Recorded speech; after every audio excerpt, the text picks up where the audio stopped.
Well, g'day everyone and welcome to Life in the Peloton, brought to you by our partners Rapha. Now, I know you saw it out there. Well, if you didn't, I don't know where you were, but out there on the interwebs last week, or if you're up at the Beechworth Granite Classic, yes, I'm talking about it, Life in the Peloton beer. A little thing we did with the awesome brewers up there at Beechworth, the Bridge Road Brewers, the Life in the Peloton beer. It was amazing. I love that. Thank you to everyone who got their hands on some. It's bloody awesome. So cool to see. And of course, so cool to drink your own beer. Life in the Peloton beer. It's out there.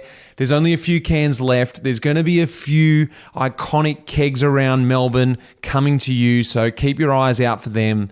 And I'll let you know where they're going to be so you can come down and have a drink with me. Life in the Peloton beer on tap. How good's that?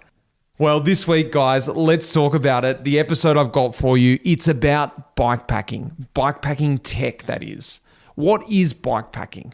You're probably asking yourself, you may know, but for anyone out there who doesn't know, it's a term we hear at the moment. It's off-road adventure cycling where you're carrying all lightweight gear. It's essentially hiking, but instead of walking, you're riding. You know, instead of a backpack, you've got the stuff strapped on your bike. Bikepacking, look, it's not a new thing. We all think it is right now, but it's actually been around for well over a century. Way back in Australia, the overlanders was a term they used to describe long-distance cyclists of the late 19th and early 20th centuries who, at the time when bicycles were far from the bikes of today's standards, went on adventures that were most often born out of necessity, and they just set out into the bush, adventuring on these old-school bikes. These people crossed Australia by bike at a time when there was no real roads, there was no maps, there was no known towns or water sources, no technology of any sort. These guys were some of the true original bikepackers in my opinion. Look, I'm sure it was all over the world. I'm only talking about the Australian ones that I know. So now we know where it's come from. I think we're more a bit in tune to what it's about today, as it's become pretty fashionable, and rightly so, because it's really fun. I love doing it. I love getting out there, however you do it, whether you're camping, whether you're doing it in a race, if you're staying at pubs like I like, or in hotels, if you're doing it with friends or just on your own, riding all night long. Well, that's what I thought would be really interesting with this episode. I wanted to break it down a bit, get into the tech and understand some of the necessary equipment and some of the little tricks that make your trip that much better. And I thought, who better to discuss this with than bikepacking and all-round cycling legend, Lachlan Morton. Now, speaking about bikepacking, a really exciting collaboration between our friends Rapha and Snow Peak, who are the leading Japanese outdoor design brand, have come together for their second capsule collection. They've got some really cool stuff. They've got some fast-drying merino tees, insulated down jackets. They've also got this cool collection of lightweight titanium camp essentials, all staples that you can use while bikepacking, exploring the outdoors. Get across to Rapha online, get into one of their stores, one of their clubhouses, and check this out. This is a limited edition, and I reckon this stuff will go really quick, and it's all in tune with what we're talking about in this episode. Just before we get to this episode, I want to tell you a little bit about Athletic Greens. AG1 is a foundation of daily health. It's more than just greens. It's a comprehensive blend of vitamins and minerals, probiotics, superfood complexes. It helps provide digestive support, immunity support, metabolism, energy, and stress support. It's that all-in-one, and it's something that I had when I was racing professionally overseas. But actually, it's one of the things that I've continued to use since retiring as well. Look, that's just because it's not just for elite sports people. It's for anyone who wants to feel good and make sure they're covering their nutritional bases. Time is short back in the real world, being a dad, and that's why I like AG1. I like to start each day on the right foot, right then and there. If a comprehensive solution is what you need from your supplement routine, the Athletic Greens is giving you a 1 free year supply of vitamin D plus 5 free travel packs with your first purchase. Go across to Athletic Greens/Life in the Peloton. That's Athletic Greens/Life in the Peloton. Check it out, guys. I think you'll like that one. Now, guys, sit back. There's nothing more to say. Get your notepads out. This is a pretty entertaining one. Always great chatting to Lockie, but here you go. This is a bit of tech, bikepacking tech. with our good friend Lockie.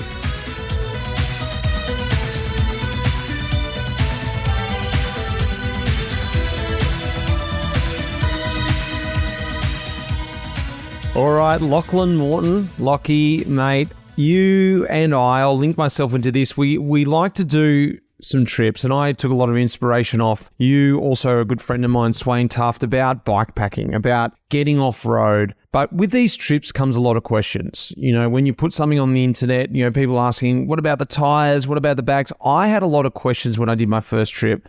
Actually, I borrowed your bags. I was a bit of a novice. I had a lot of questions for Swaino too. And as you do more and more, you understand a little bit more. But that's what we're going to do in this podcast, mate. Welcome to the podcast. Again, great to have you back.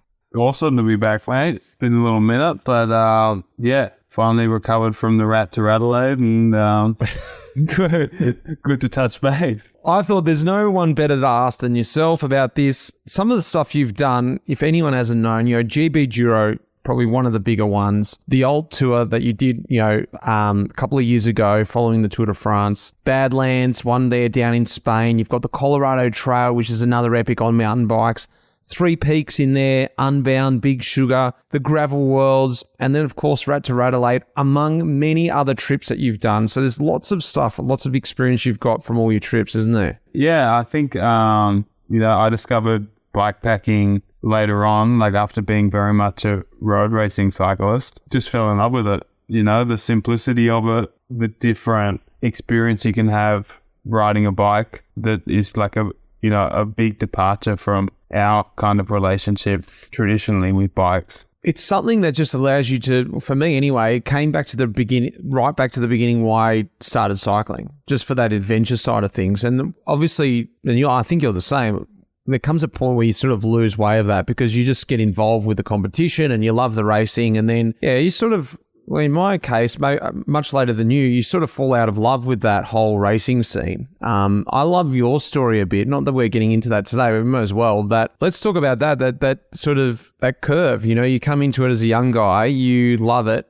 you went into racing and then you fell out of love with it. But then you sort of found racing again in a different way, didn't you? Yeah, totally. You know, I loved racing bikes when I was a kid for the reason that I think a lot of us do. You know, it's exciting, it's a good community, and then you kind of get justification out of your results. And then the pursuit of improvement is pretty addictive, and that kind of goal of reaching the highest level of the sport becomes pretty consuming. And yeah, I think that's a good drive to have. But as you said, I think along the way of kind of pursuing that very singular focus, you really hone in on purely competition. The adventure side kind of goes away a bit, you know? Like I remember training when I was a kid before school was like an adventure, you know, because you're getting up at 5 a.m. and going out and riding in the dark, and like you kind of had this whole day almost before you went to school. And I love that element of it. But then like training gets more specific and you kind of end up treating the road like a gym in a way. You know, you're going out there and doing sets and reps with certain recovery and hitting different sessions to try and optimize your performance when it comes to a race. And in that pursuit, it becomes very difficult to leave room for adventure, you know, because adventure's the opposite, where there isn't much of a plan. Lots of things go sideways. You kind of often have to abuse your body a little bit to get what you want out of it. The outcomes are you like results. The outcomes are experiences. So it's very drastically different. And I think as I fell out of love with racing, I definitely fell in love with cycling more, just in a very different way. Yeah, well then how's it come back again now? I know we're drifting off. Let's get into the tech in a second, but the way I've sort of seen you when we sort of came together again after a lot of years over in Europe, you were sort of stepping away from Europe at that point. And then, you know, a couple of years later, you were back there. So you had that chance to sort of find adventure in cycling again, but you still never frayed away from the racing. That's something's still been there the whole time, hasn't it? Yeah, and I do still enjoy it. And for me, like, I never want to get too comfortable what I'm doing. I've really loved the ultra and adventure stuff. That started to become a bit too comfortable for me. And it was easy for me to just follow down that route because I was getting good at it and I understood it. And then when I looked back at racing, it intimidated me and scared me a bit. So I was like, you know what, I should probably dip into that, keep challenging myself, because that's I don't know, I think the variety and that constant just stressing yourself a little bit is good, and it keeps everything fresh. I've done a couple of road races in the last little bit, and I can comfortably say I'm done with that. But I'm glad to have come to that conclusion, on my own. But no, I still love getting out there and racing, because racing is also very simple once you're in the race. I think you probably can relate to this, that once you're in the race, it's great. I mean, it's hard, you hate it, whatever, in certain moments, but it's very simple, and your life comes down to a basic finish line and a set of things you're trying to do on the way there. I think that the process of getting to the start line in the way you want is a thing we all hate, right? The travel, the train, the anxiety. Are you fit enough? What's going to happen? But you just need to get in the race to find out, all right, I'm definitely not fit enough, but how am I going to get through this? You work at different ways around it. Yeah. And because you have that experience of being a racer, you can kind of manage yourself in a race, even if things aren't ideal and your preparation's not perfect. I still love that game. And I love the intensity of hanging on at a really intense part of a race is so different from the challenges of a long drawn out ultra, and the mind state's very different. And that's something I've always struggled with more than I have in the long form, where I can control everything. So I think it's good. It's a good thing to just put yourself through and keep fresh in your head, because it only then enhances your appreciation of the ultra and the adventure stuff when you get to go and do it. It keeps it fresh in your head as to why I love this, because it's different than, Well, let's speak about ultras and let's speak about bike packing. That's what we're here for. Let's speak about the first one, GB Duro, not the whole event, but what I want to talk about is something I guess you can probably think back to, I could be wrong here, but one of the first big ones that you did, one that you really had to prepare for, one that you probably really needed to have your stuff dialed in. But of course, if you haven't done something like that, how can you have it dialed? Your idea of being dialed in then compared to now is so different. Let's maybe get before we start talking about all this, let's get your head around that and how you sort of went about that. And everyone's probably thinking the same as you were back then. They're about to do their first trip or just done a couple of trips. They're thinking, I just don't know what to get. What tires and bags and what do you do if you run out of power, all that sort of stuff. How are you getting your head around that before you took on GB Duro? And just quickly set up, because I can't remember exactly the full distance of GB Duro, so people can get their head around what that trip was too. Yeah, that's Land's End to John O'Groat. So the length of the UK, predominantly off-road. I think it's 2,000k or so. And it was broken into 4 stages. And yeah, like you said, I had absolutely no idea what I was doing before that. I'd done long trips, but I mean, before that, I basically would just take a backpack, and throw it on the back and put in a change of clothes. And I don't think at that point I'd camped while riding. So it was just more change of clothes, some shoes, a rain jacket, basic stuff. But then I switching to be okay, this is competitive. I need to cut down what I'm using, but I need to make sure I have everything. And so I think like anyone, I just went online and researched other people's packing lists, which is not a bad place to start because there's always things that you don't think of. But still, I remember trying to pack everything. I only got the bike the day before the race. Tom Hopper, my mechanic, was frantically building it at the Rapha big office in London. And we were trying to work out where to fit the bags and what was going to fit where. And I was so overwhelmed, to the point where I kept putting things in and out. I was trying to go to sleep the night before and I'd switch the lights back on and be no, I should put this in. Just making decisions based off no experience. In the end, you kind of have to start somewhere. And I think, using other people's packing list is not a bad place to start. And then you kind of, through your own experience, you start to work out the things that you use more, the things you don't use at all. And then I think more importantly than that, the things that make you feel comfortable knowing that you have versus the things that you're like, I'm never going to use this and I don't care if I can be uncomfortable without it and it's fine. So like through that process of just doing things, and then you get very comfortable. Like when you first load everything on a bike like that, when you're used to riding road bikes or race mount bikes or whatever, it feels like you're like, this thing's a tank. And for like 2 hours, that's all you can think about is you're like, man, this thing is way too heavy. I didn't like in that race, I didn't think about the fact I'd be going slower. So I was way over geared. I had didn't have enough gears. Yeah, I think the smallest gear was like a 36-30 or something. And you were climbing just like these walls off road with like a fully loaded bike. So I was just doing strength efforts like the whole length of the UK. Forced you to go faster. Yeah, well, I just hadn't considered the fact that I was like, oh, yeah, of course I'll be going slower because I've got like 10 kilos of stuff. Little things like that you learn once and then you learn quickly because like it's very apparent. Other things can take a bit longer. I think initially I was more focused on like packing as light as possible and like,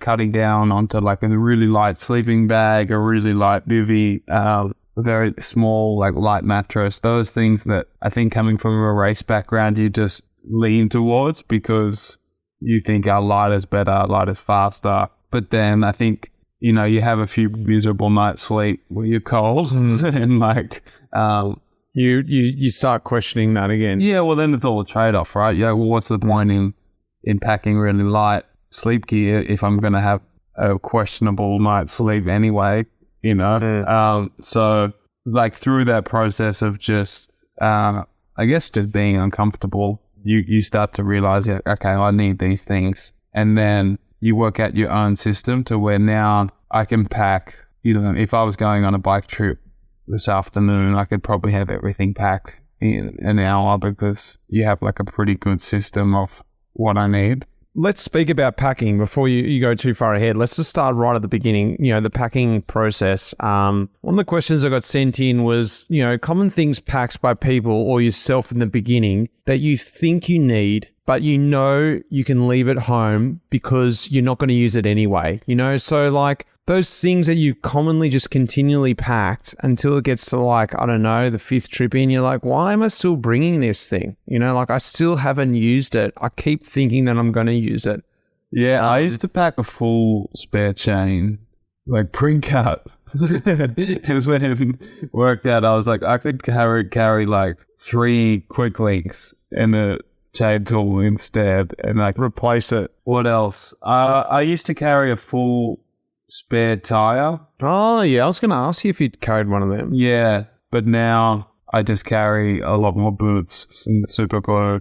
And like I'd rather carry more boots and super glue, maybe an extra tube than go a full tire. Have you actually ever cut a tire so bad that it's unrideable? No, I've never had to fully switch a tire. Like during the Alt Tour, I did take a spare tire and I had to use it, but that's purely just because I've worn through the rear tire. Yeah, and I was desperate to make it all the way. It was on the outskirts of Paris. I finally flattered again and I had to switch it to the brand. Was it completely cut or were you just like, that's it, I'm done, I do not want to puncture it? Yeah, but it was just on the canvas, and I was just like, I've flattered this, and I was like, I can't get my head around changing another flat. And yeah, even though I knew how deep the tire was buried the most deep in the bag, because you haven't used it at all. I had to get air breathing out to get to it. But I was just like, just do it now. So I guess, I have used it once. But beyond that, there's nothing really I've like fully stopped packing. I think you just changed the modality a bit, instead of carrying a vest and then a long sleeve rain jacket and then like a hat, now I just carry one big rain jacket that has a hood and you just kind of cancel out. It's a jack of all trades. That gets worn for warmth after the day. That gets worn if it's raining.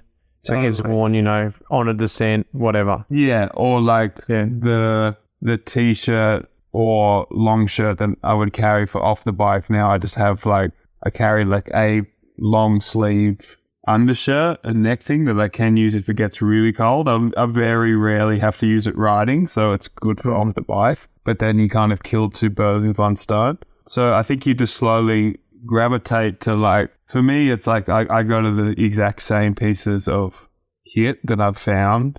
Then I'm like, all right, this works, and I can use this for this certain situation or that certain situation, and I'll be covered. What about when you're packing in terms of visually? Do you like to still do the full layout on the ground? You see people put the photos up and neatly packed and all that. I think before I do something big in terms of where I'm trying to go fast, I still do that. Because I think when you're trying to go fast, it's very important to pack everything in a way you are having everything you need accessible on top of the bags, or where you can get to them quickly. So you when you can see everything, you're able to pack more efficiently, I think, in terms of more where everything sits on your bike. I basically just break things into categories, so I'll have sleep gear, on bike clothes, off bike clothes, and then electronics. Accessible. Yeah. Electronics. So within that, I'm thinking my battery packs, my charger, my lights, and then your devices in terms of Wahoo and those things. So I think everything electronic, and then everything mechanical, and then build out that way. And I also generally end up packing in different compartments in that kind of format. Keeping it all split so it's not all just getting mixed up. Yeah, exactly. And then the needs and demands, it's easier to look at things and be like, okay, well, this trip's going to be really cold, so I need to beef up on sleeping bags, so then that takes care of itself. And then riding clothes, electronics stay the same. Mechanical, maybe I need more because this one's going to be pretty technical and potentially hard on the bike, or this one's on the road, so I can cut way down on that. Yeah. Once you start to work out, you go, I cut down on that, so I can add something more maybe here, have a few more items that are comfort. Luxury stuff. Yeah, exactly. What's a luxury item for you? You go, you know what?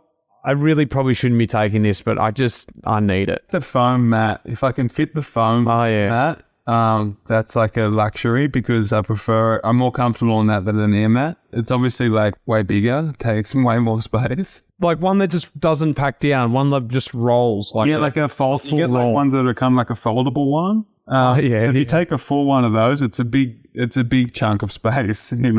Taking some. When you get common long johns, I guess, just woolen long pants for thermals. Yeah, for off the bike, those things are nice. Yeah, I don't know, there's not too many things that I wish I had beyond my normal setup, I think maybe when you look at a burner, having hot food and a pot, those things, I feel once the trip's beyond 4 or 5 days, the morale boost of having a hot meal, it's just it's a trade-off that you just make, it's not really a question. And then you also have the freedom to, not be reliant on getting a hot meal from someone else. What about a MacGyver type item? Do you have anything that's sort of a bit tricky, a kind of, I know you carry a little flick knife with you. Yeah, I always carry a knife, and you use it a lot. Surprisingly a lot. Keep people away and stuff, bears. And comforting to know you've got it when there's bears out there, even though the bear would probably just take it off you and use it on him. But we're always good to have super glue and zip ties. Oh, super glue, that's a good one. Yeah. It's super glue you can use on a lot of things. It's really good with tires. Even, when you're using plugs and stuff, if you get a tricky hole, super glue can work wonders. And same with zip ties, but when you're attaching things to your bike, there's always a chance that things can break or whatever, and you can do a lot with zip ties. Or even if you break a rim and that sort of thing, you can use zip ties to kind of hold things in place. So I've always got probably 7 or 8 zip ties stashed away in the bag. If it's longer, a bit of extra sealant is good. But yeah, I think you can do a lot with that. electronic gearing and stuff, everything's a bit more complicated. There are things that just sort of end up out of your hands that you couldn't really MacGyver. But if you're running mechanical, like an extra gear cable and that sort of thing are handy. But yeah, at a certain point, like I'm kind of like, if the bike is still functional, I'm just going to ride it. I'm not someone who needs to like fix things so they work perfectly. I like to fix things so they're functional, and then I'm happy. Well, headphones can take care of quite a lot of creaks and squeaks, can't they? Yeah, exactly. Well, speaking about clothing, you have spoken a lot about the clothing, but a couple of questions I got was, and it's something that I was challenged with actually when I did the Sweden trip. I think because I'm talking about our arse now. Because I think what happened was when I did Sweden, I was already a bit in trouble down there because I was a road pro, and you're always in a bit of trouble when you're a roadie. Now I'm not riding as much. I only do 10 hours a week. I actually never have saddle sores, lo and behold, because I'm half the time on the bike. So tell me, what happens with you? I actually took chamois cream on that trip, length of Sweden. It didn't really help. And I think it was just more of a mental thing. Because once you sort of get everything warmed up down there after about half an hour, you don't feel anything anyway. So what about you? I've seen you ride, I think it was the Colorado Trail in just shorts. Do you take nicks, like 2 pairs of nicks? What do you do around saddle sores and keeping comfortable down there? I mean, I think for me, like having the right position that suits the type of riding you're doing. Like I also think the reason as a road pro you get more saddle sores is because your position's more aggressive. So I think starting at that point, like you probably run your saddle a little bit lower, I would say. It doesn't have to be huge, but like a half centimeter can do a lot in terms of that pressure. And then playing with the angle. So probably a little bit more nose down. I think as it gets longer, definitely helps to take some pressure out of there. Gives you the ability to move on the saddle a bit, so you're not just like hitting one spot. I think that's like important. I take chamois cream for anything longer than like 5 days. Oh, you do take it? What do you take, a little tub or just like a little bag for? I just take a little tub. Jimmy bag. It's more so again like that mental thing of like if there's some day you're really struggling with it, then like the idea of getting moving in the morning, because like you said, it's just the first half hour, and sometimes the chamois cream takes the sting out of that first half hour a bit, but beyond that it's the same. But sometimes you just need that mental like, oh yeah, all right, I'm cracking the chamois cream out today. But yeah, more recently I've started to do a mix of shorts and chamois. So riding without a chamois, actually. Riding no chamois, and then sometimes with the chamois. I think like seats are so much better now than they were. So like you do just kind of sit better on your sit bones because the saddles are, like they're a bit flatter. They have like systems where you're not really just like sitting right on your taint, basically.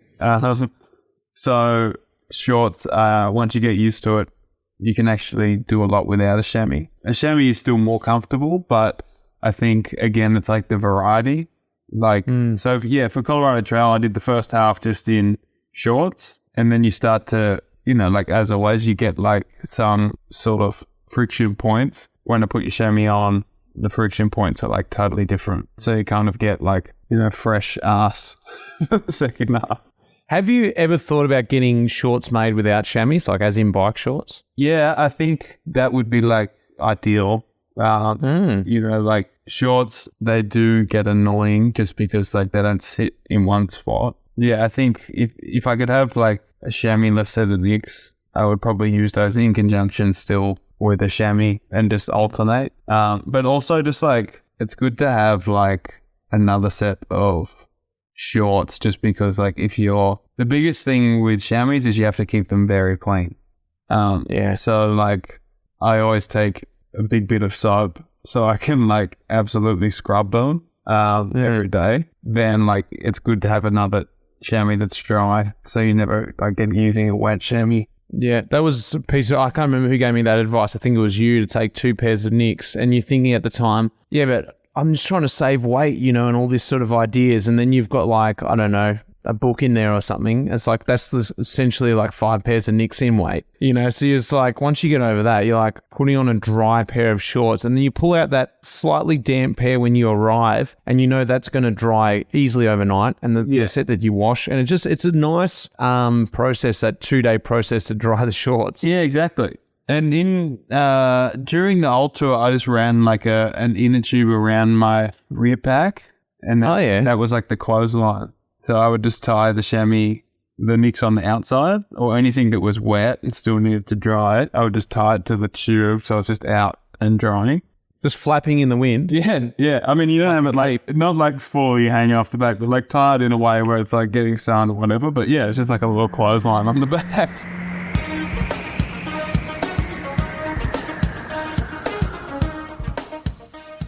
Well, it's all things bikepacking this week on the pod. Let's talk about a really cool new product just released by my friends over at Restrap, who have gone away and collaborated with Quok. Now, Quok, they're an independent company who was born in London, focus on high-performance, comfortable cycling shoes. From everything cycling, road, alternate, and now with the help of Restrap, they've created an amazing bikepacking sandal. Well, why is it a bikepacking sandal, you say? Well, Restrap, who are known for their bikepacking bags, have helped design a system where the sandals strap right to the outside of your saddlebag with a locking buckle. Finally, you're saying, we have a way to carry our shoes while adventuring. Such a conundrum when you're packing your gear. Where can I put my shoes? Where are they going to fit? How can I strap them on the outside? Because you know when you get to the end of the day, when you're setting up camp or you're walking down to the pub, you need to get out of your bike shoes into something else comfortable. But what I do love about these sandals too is that they've got a grippy anti-slip sole. So like when you're doing those long hiker bike sections, you can just get out of your bike shoes and throw these on and get walking. These are really cool. I can speak firsthand as I've been cruising around in them for the last few weeks, and they're super comfy. So guys, get across to restrap.com, that's restrap.com, and chuck in the code Peloton10 and get yourself some, because they're really cool, and that's what you need when you're bikepacking.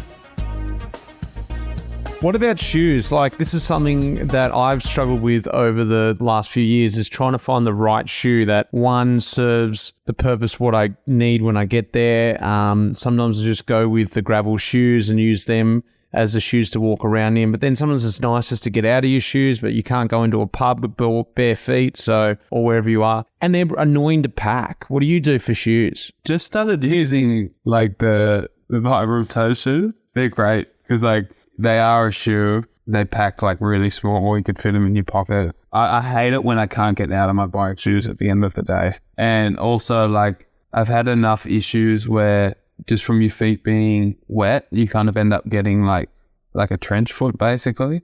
And you really need to be able to dry them out. That's why I also like to have like some wool socks to wear like off the bike.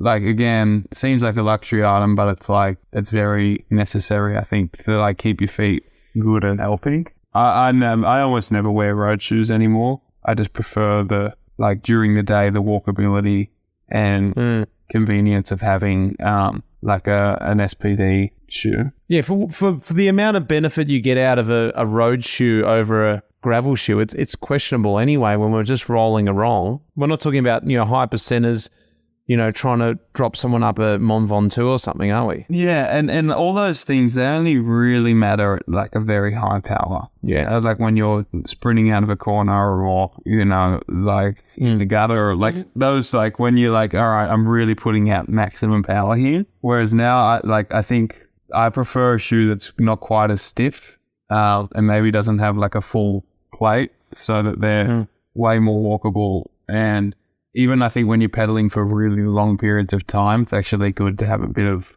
give in them. I was going to say, is that something you sort of became aware of because of a roundabout situation at the old tour? And obviously going way to the other end of the spectrum and riding the, Target Birkenstocks for the rest of the trip. Did you realize at that point there, like, oh, actually, I can do a lot in a normal shoe and this is doing a lot for me? Yeah, totally. I think, to be honest, on really long things, like the difference between a flat pedal and a clip-in pedal are like negligible.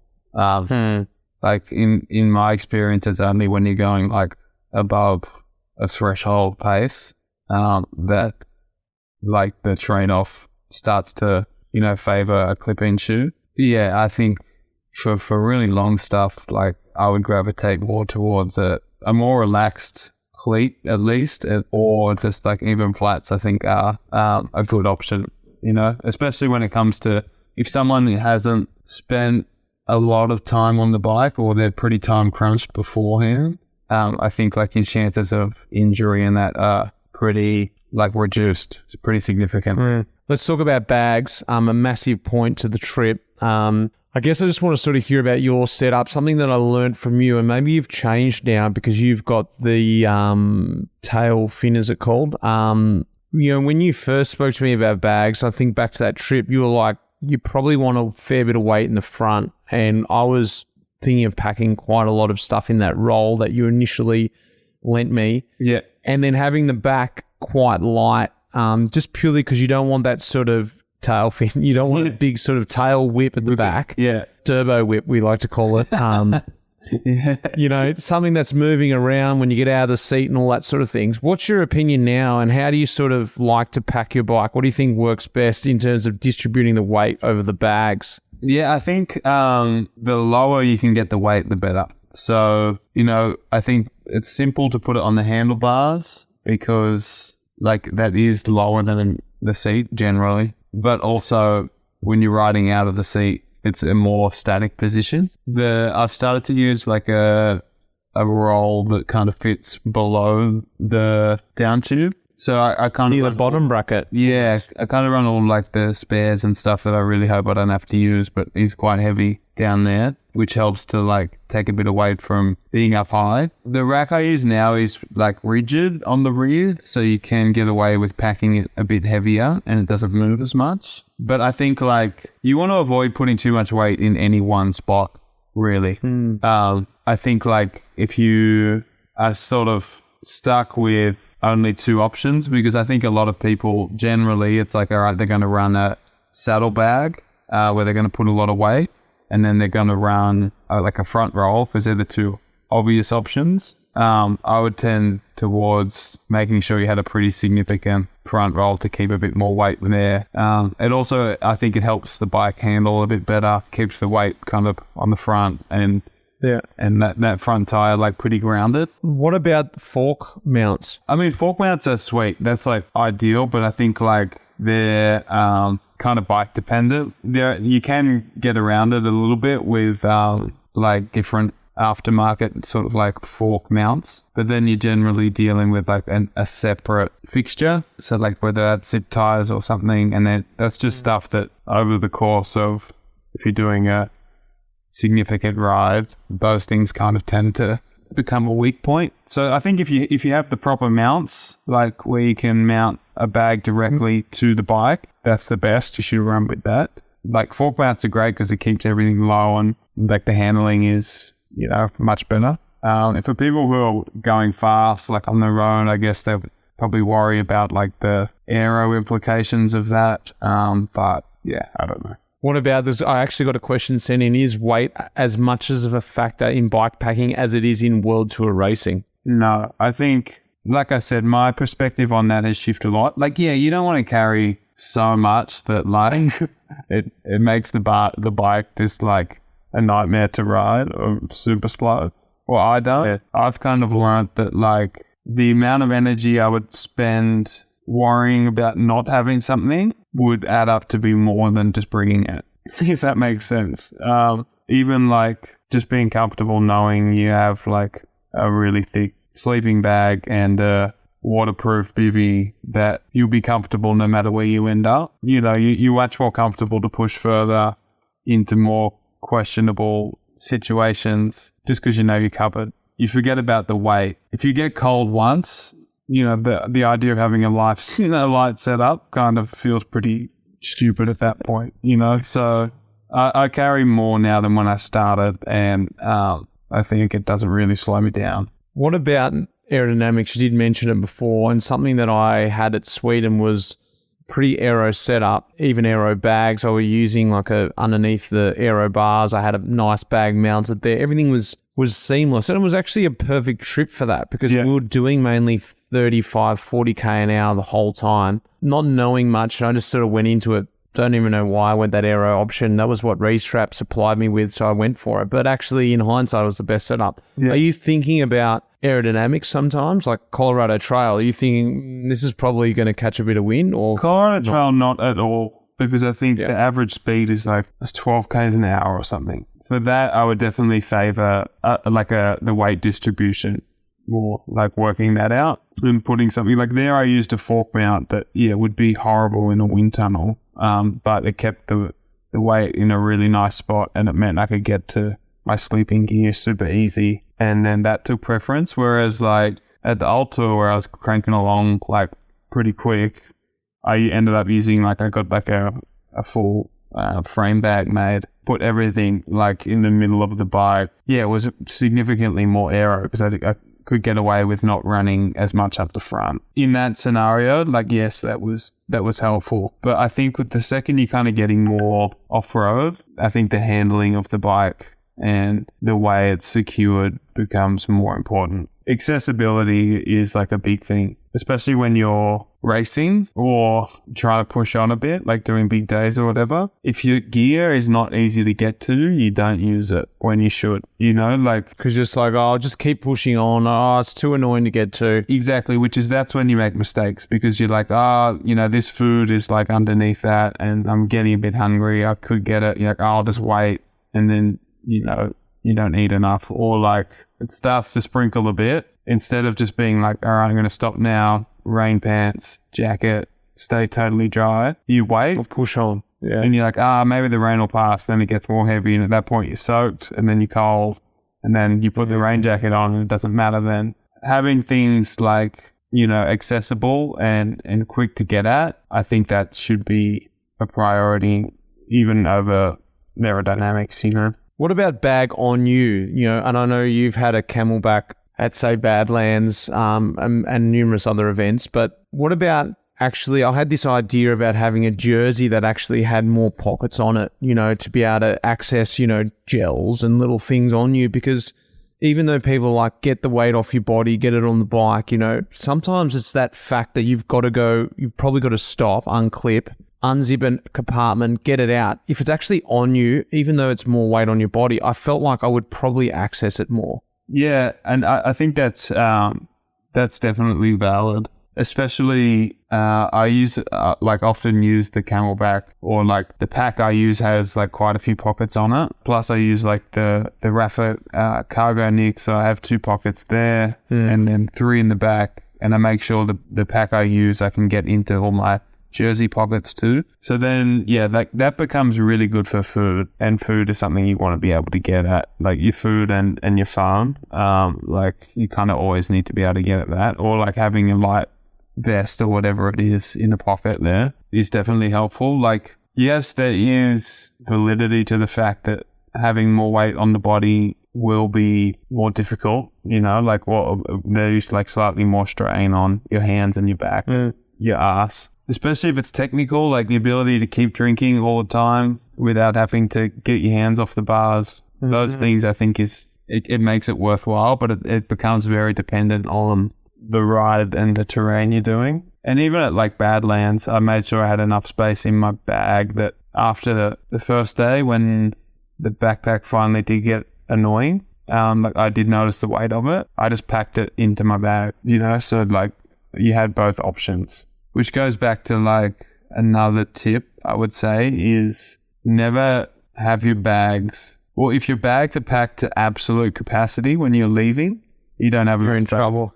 Because you're never gonna be able to pack that mat down as tight as it is the first time around, when you're cross-eyed, or when you end up at a store and all they've got is baguettes and Pringles, they don't pack down, but you still need to just run with what you can. So it's always good to have a little bit extra space because you'll use it. Let's talk about bikes now, and I guess tires, break it down into those 2 things. One of the questions I got was, what determines the choice of bike, road bike, gravel bike, or mountain bike? Pretty self-explanatory in my thoughts, but maybe you got a different answer. It's just purely the route, you just look at the terrain, no? Yeah, exactly. And I always will lean towards overbiking a little bit now. Again, going back to that idea of being comfortable with your setup. I really hate the feeling of having to nurse a bike through something rocky or technical or whatever. Like say riding a gravel bike on something on a mountain bike course. You're like, I could get through with this on the gravel bike and it'll be faster on those 3 road sectors of 2K. But like for the 180K that's on single trail, it's going to be annoying as hell. Yeah, it's going to be annoying, and I'm going to be constantly thinking about trying not to flat. Your body does weird things when you're carrying that stress, like your shoulders get really tight, your hands get tight, just because you're a bit more under the pump. Whereas if you've got a bike where you're like, okay, I can rip through here, it's just like, 1, it's more comfortable, but 2, it's just way less stress. Obviously, like, yeah, if it's 1,000K route and there's like 50Ks of gravel, then you start to think, all right, what am I going to do here? Gravel, road bike. And then it comes down to just doing your research and then remembering in that 50K, all right, I really have to just cool it here because I knew this was going to be the case. And if I, spend 3 hours changing flat tires here, it's going to quickly negate the, little bit of rolling resistance. What about when you think about our trip, Rat to Radelaide? Okay, we had 300K of gravel and 900K of road. When you think about the setup you had, and I know that was determined on you just finishing the nationals and you did the best you could, if you could have had an ideal setup there now, and I know people are a bit more aware of that trip so they can relate to it. So I went road bike with 32 mil tires. Pretty happy with that setup. I wouldn't probably change anything. What about you now? I would just go 38s on the gravel bike. Again, gravel bike. Yeah, right. So bigger tire. You were 32s, weren't you? Just for, like, then you can have more fun off-road, because, like, as it's so nice when you on those gravel roads, like, especially in that part of the world, right? You don't want to be in the back of your mind thinking, like, oh, I'm trying not to flat here. Like, it can take something away from it. I think, like, the thing with rolling resistance with tires and that, it's a lot about speed, right? So, like, when we showed up to that bunch ride the next day and I'm on knobbies, like at 50K an hour, it really sucks, right? Like at 30K an hour, it's a lot less of a difference. If that makes sense. Yeah. So like, yeah, you got to also factor in that you're not moving at normal speeds. What about tires now in terms of what determines your tire choice? You sort of touched on that a little bit then. Are you really changing around your tires? Having using Vittoria last year, in a way for me, I wouldn't say they're limited choice, but they sort of had a stock choice, and it sort of, in the end, allowed me to sort of limit that choice and make everything work within that range. On the gravel, it doesn't go above a 38, so you don't start thinking, oh, should I run a 40? Should I run a 42? Should, blah, blah, blah. And on the mountain bike, they've got that choice. So, what about you? Like, because I know it's a common question you get. I think, like, I was pretty lucky in that I started with that Vittoria 38 Torino dry, and that was just the first tire I used for gravel. It actually turns out to be like a really good versatile tire. You can do a lot on that tire, and then I think once you get to know what your tires can and can't do, that's really helpful. Because it's like, okay, if this is really rocky here in this section, I do need to just back the speed off. Or you're like, oh, actually, I can rip this terrain pretty fast and not be too worried about flats. So understanding first and foremost, like, what your tire is, because there is no ideal tire for everything, But yeah, from there, like, there's like a wet, a mixed, and a slick. And so that's pretty self-explanatory. I think the wet tires are, when there's mud, it's important to use like a proper wet, because otherwise you will pick up a lot of mud. And then playing with size is then the other thing you can do, right? So now they have like a 45, I think, Mezcal, which I've used a few times on the gravel bike. So it's pretty like significantly bigger. I've also used like a 2.1 mountain bike tire on the front of my gravel bike before, just to almost use it like a shock. Just have run less pressure. Run like 15 psi, and then you like can absorb a lot of that. And that was doing like a gravel stage race where it wasn't really. It was more about keeping your body together for the whole period of the event. Yeah, unfortunately with tires, I think it is trial and error, and everyone always wants to know, you know, what the best tire is. But like I've been to Unbound and run that Torino Dry 38 and had 0 flats and wasn't overly cautious, and then the next time had 4 flats, feeling like I was being cautious. So it just sometimes there is certainly some luck to it. But again, I think especially nowadays with the higher speed and the more condensed like bunch style racing, you're always better with more volume in the tire because you can see less, you know, and when you're going fast, it's much easier to just miss that one rock that, you know, you get and will pinch flat you. Yeah, and like you said, like going back to say a 33 mil opposed to say a 38, you're really not feeling the difference in the few sectors that you're going to get on the road. You're never going to come to a bunch sprint where you're winning by a tyre width anyway. So yeah, exactly. What's going to kill you is a puncher where you're sitting on the side of the road for 15 minutes changing it. Yeah, totally. And then like pressure is hugely important because you can have like the nicest tyre in the world, but if you pump it up to 60 psi, it's going to feel horrible. You know, and you're going to slide around everywhere. So yeah, like I kind of always start gravel racing at like 30, and then you either go kind of up or down depending on what the terrain is. I think almost always the lower pressure is faster. Let's talk about then in terms of pressure now, because it's a really good is tubeless. Tubes, dyno plugs, bacon strips, patches, you know, what are we doing? You know, obviously, in my opinion, you want to start tubeless. I think the where tubeless has come from and what it is now, it's really good. And then what are you doing when you puncture? And, you know, I think when I first started using tubeless, I was just really unaware of how to fix a tire or anything. So I would just put straight a tube in. I was just a bit too scared to even go there. I'm like, I got no idea what I'm doing. Just put a tube in, you know. You know, now I'll play around with it a bit more, play around with dyno plugs and, you know, maybe even patch it. Something I became aware of is that you can actually reseed the tire pretty easily when you're out on the road. What are you doing? What's your process when you puncture now? I usually carry like just the like bacon strips, you call them, and then I'll carry like big ones and small ones and have them like on me ready to go,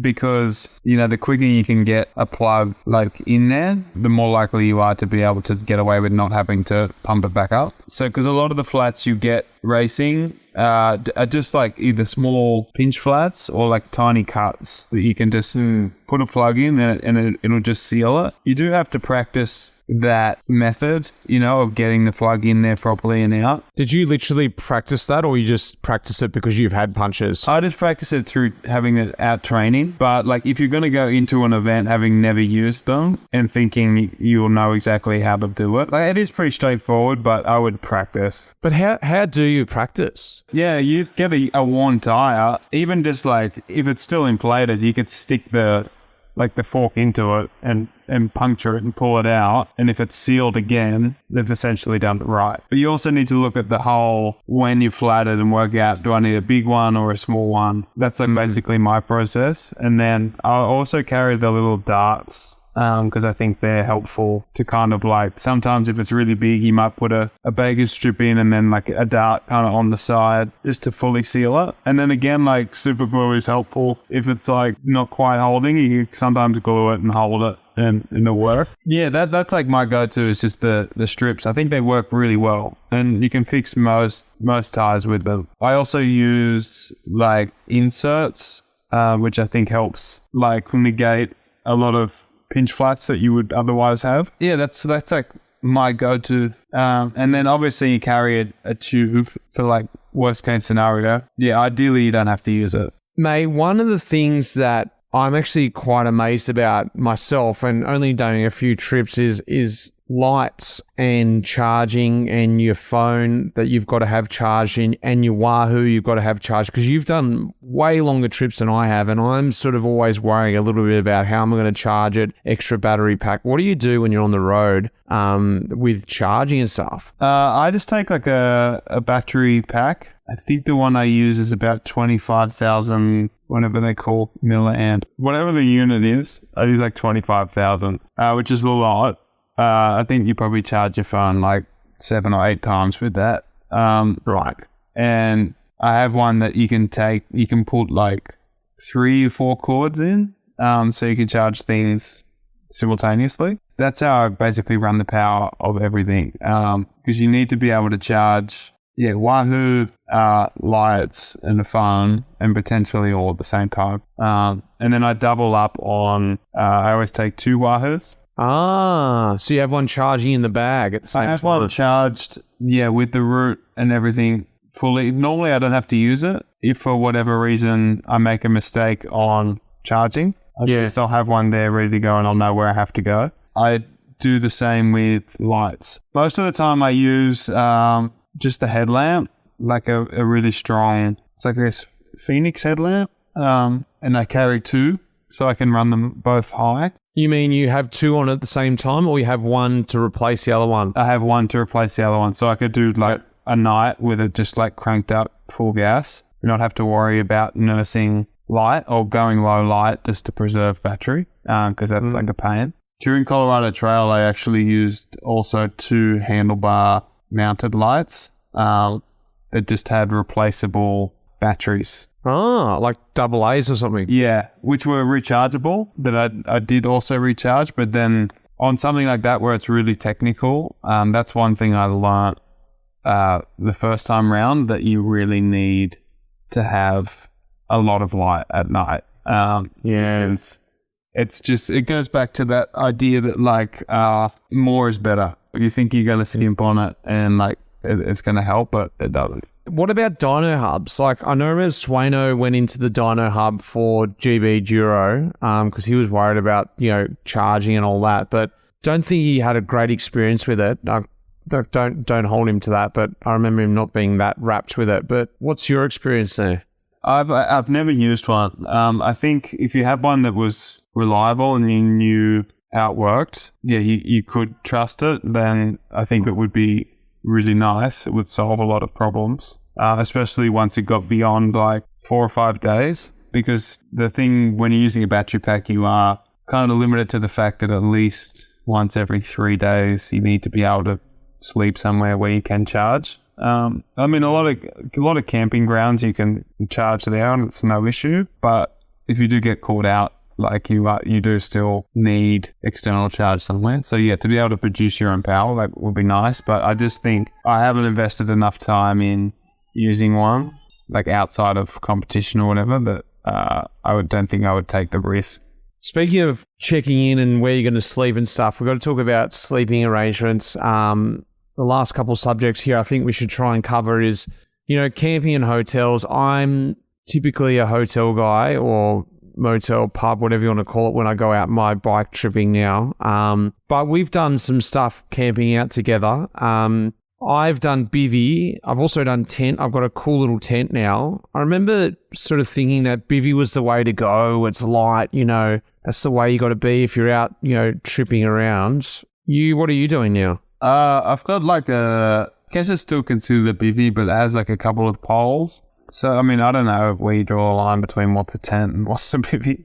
I guess this would be right in between. But basically, I just hate the feeling of having the bag, essentially. What is a bivvy, like, on you? I just feel like you get so much moisture in there, and like it just gets pretty gross and uncomfortable. And then also, like, then you basically have to eye your sleeping bag like every time. So I go for like a bivvy that has a pole and that you peg out just to keep all of it off you, so that you can sleep in there comfortably and zippy and like actually sleep well. So that's my go-to. One thing I noticed with you when we did that trip back from France from the French race, it was when we got in, you had a really good arrival routine, and something I saw from Lael Wilcox too. When she stopped along her way, she had certain routines, like she would stop and pull all her sleeping bag and mats out. Took her like 20 seconds, and she would dry it while she went into a shop to get some food.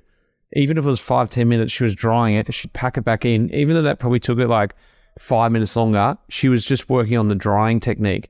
What are little like routines that you stick to that from over the time, like arriving, okay, when I arrive, I got to do this, I got to do that, I got to do this. Like, I know you've got your little routines. What's your arrival routine?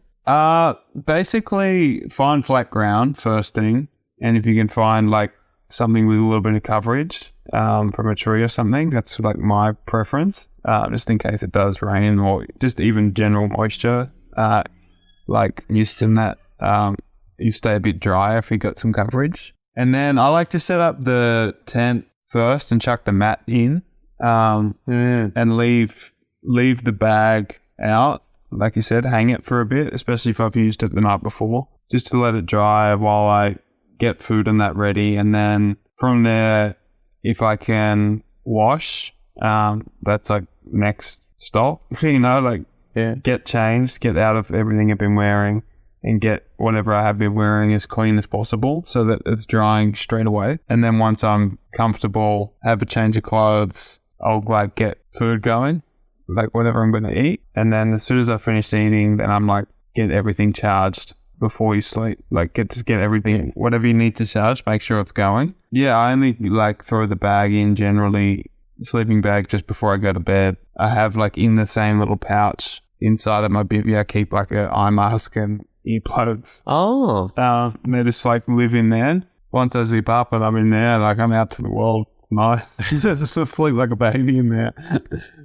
Do you start preparing stuff for the next day? Like, okay, I know I'm going to be tired in the morning, so I should probably prepare that front bag that I know I'm not going to access in the morning or whatever. Or you just go straight to sleep, get up earlier and do all that straight away in the morning? I try and, if there's anything I know I'm not going to need, I try and pack it the night before, like just before I go to bed. So like if I've cooked and I know I'm not going to use the burner in the morning, I'll like put that away. Like, yeah, basically leave it to just the last stuff I've slept in that I'll have to just pack up and do in the morning. But I like to give myself like enough time from when I don't like to rush when I get up. So I'd rather wake up 10 minutes earlier and pack everything right. Because if you're trying to rush, like rolling a tent or a sleeping bag, you end up doing it 3 times. It's also a good indication, I think, of how long it takes you to get ready and moving as to how fresh you are. Because the more tired you get, it just takes longer and longer. But yeah, I don't think my morning routine is as dialed as when I'm finished. It still takes a bit in that next morning to get everything packed away. But I think making sure you like take stock when you are packing in the morning of how damp things are is a good thing to just get in the habit of, because then it's like, okay, if I don't find somewhere to dry this tent and sleeping bag today, it's going to be wet when I get there, and that's really going to suck, So then at least just being aware of those things. Speaking of the morning routine, coffee, really important, and you've got pretty great instant. Something that I was laughing about with you, probably the first podcast we did together would have been, 3-4 years ago now. You're an instant man. I was like, how can you just drink that stuff all the time? And you so much so that you used to just drink it cold. I saw you do it a few times. Horrendous. But you started Pretty Great Instant, your own little instant coffee brand, because instant is a great way to... I was like, I'll just take coffee in a grinder and, pour over and all this stuff. It's just not necessary, is it? No. Like, yeah, with a group of guys in Sacramento, I came up with an instant coffee that is actually really, really good. Luckily for me, I'd no longer have to have that trade-off. We've got like a really good one. And yeah, it just simplifies it. Packs down to nothing. You can mix it hot or cold. Oh, we do one that's like a cold brew. Oh, you do? Okay, yeah, right. It's just nice because it is like having a specialty coffee when you're like camping is like such a luxury. But this is like a good trade-off, Get some of that for next trip for sure. Well, let's talk about nutrition lastly before we sort of wrap up here. Recovery on a trip, like as a pro, we're always in, as you know, at the top of the hill, you get your bottle full of protein, you drink as you come down. As you get in the bus, you get a 2-litre bottle of hydration. You're trying to guzzle that down, and then, you're having your rice, and it's all about recovery. I know, because again, we're talking about that 1%ers and stuff. What about you? You're on these trips. Some of them are races. Maybe it's not, 1 second between you and the other guy, but it's still a race. What about recovery? Are you ever thinking about that? Yeah, for sure. I think like the longer it gets, the more important that becomes. So like eating a good meal at the end of the day, with a mix of different foods, is important rather than just relying on sugary, high energy food all the time. So if it's longer than 4 or 5 days, I'll make sure each night I'm having like a good meal. That's when it comes to like making sure you got a burner. And I think like a good go-to for me is I just get like maybe a tin of like lentils or something, and then find some soup. And then if I can get a few veggies and chuck it all in a pot and then just mix that up, that's like a good go-to. Super easy. Yeah, it's like nice, something warm, feels like a nice end to the day. But I think generally as like my rule in terms of nutrition on a longer trip is like just follow your cravings. If you want salty food, you probably need it. If you're craving something high energy and sweet, you probably need that. Staying on top of that while you're riding, and then you're never so far behind that recovery is that important. Definitely trying to eat something like right before you fall asleep it's going to help you when you wake up. So you can't be too picky. Chocolate milk's always a good good go-to. What about stopping at a small store? The number one thing you get on a trip, we're not talking about like a Whole Foods or something like that. It's just a small little, milk bar or something like that. Yeah, they've got the general stuff in there. They've got Mars bars, they've got Chocky Milks, that sort of stuff. What's that one thing you go, I always get that. I don't know why I do, but I just love that thing. I like to go with whatever. If they have anything homemade, I'll always grab some of that. Because normally like those stores, they have like 1 or 2 things. They're either baked cookies or they're like the sausage roll, like just something that like they've made there. Because you've got that, it's something different than anything you're going to get otherwise. If I'm stuck and it's just normal and my brain's not working properly, I just make sure I've got 1 Snickers or Mars bar for every hour. So if you see if I'm struggling, I'll just go in and I'm like, all right, it's going to take me 8 hours to get to the next spot. I'll get 8 Snickers. Just because it's consistent, you get it everywhere, and like at that point, I'm more worried about like having the energy to keep pushing than I am as to what I'm putting in. And then if it's salty, then I'm like, I'll do like a bag of chips or something, like just to have in the pocket.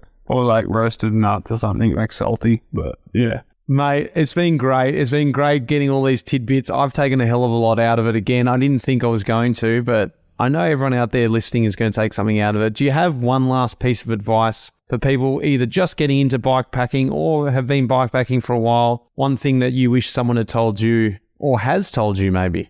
I think just don't get overwhelmed with like the amount of information out there. Different gear. Yes, like there are perfect tools for the job, but there are also a lot of things that will work. And as I said, like when I first started, I was just using a backpack and filling that up with stuff I had around the house. So yeah, the further along you get, the nicer it is to have really good equipment. But if you're just starting out, run what you brung. Awesome, Lach. Great to speak to you, mate. Yeah, nice one, man.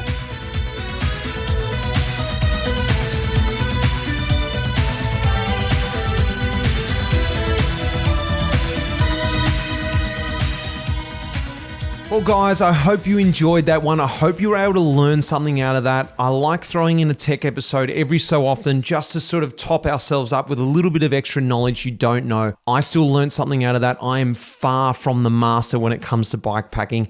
And I think actually just talking to Lockie, you're always just sort of tweaking things. Depending what the trip is, depending how far it is, and depending what the new products are out there, you're always just tweaking it around a bit. Always good chatting to Lockie. Love having him on the pod and love picking his brains about all things off-road. Like I said at the start of the episode, a big thanks to everyone who got their hands on some of that Life in the Peloton beer. There could be another little Life in the Peloton beer coming later in the year. Let's keep our fingers crossed and we can make a lot more beer for everyone to drink. Who doesn't love drinking beer, let alone Life in the Peloton beer? Big thanks to Meg behind the scenes and of course Will Jones, who puts these episodes together for you guys to listen to. Guys, next week is a great episode. I've got Talking Luft with our man Jai Hindley while the Giro is on. So guys, until then, cheers. The music in this episode was composed by Pete Shelley. Cheers, mate.